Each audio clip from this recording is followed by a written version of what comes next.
দৃশ্য দেখাবার জন্য এলাম। আর রাত্রে অনেক বৃষ্টি দিয়েছে, এর জন্য ক্ষেত ডুবে আছে। আর টাউনে গ্রামে পার্থক্যটা আজকে বুঝিয়ে দেব, ঠিক আছে?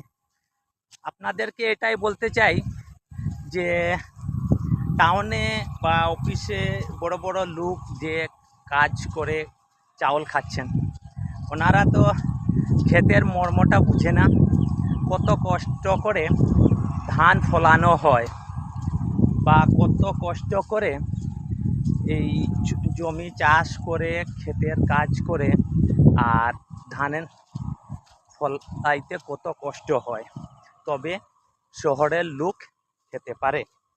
প্রিয় বন্ধুরা, ক্ষেতের কাজ অত সহজ নয়, এর জন্য আপনাদেরকে দৃশ্য দেখাই যে কত কষ্ট করে মানুষ মানে ধান ফলাতে পারে। তো ওই দেখে নাও, হালি ফালানো আছে, গাড়ি এখানে খাড়া আছে।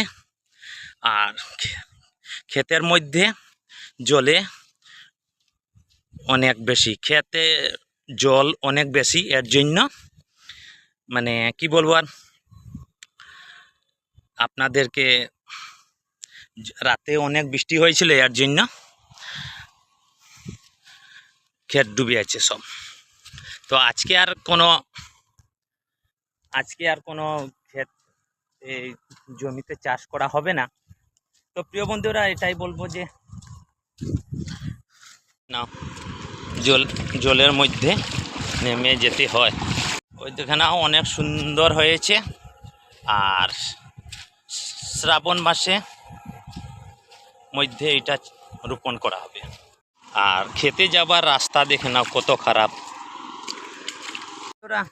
যদি আপনারা চাউল সবাই খান, যদি আপনাদেরকে এই কৃষকের কাজ যদি ভালো লাগে, তাহলে আপনারা সবাই লাইক কমেন্ট শেয়ার করবেন আর অনেক অনেক ভালোবাসা দিয়ে সবসময় পাশে থাকবেন দৃশ্যটা দেখার জন্য। জয় হিন্দ, জয় ভারত।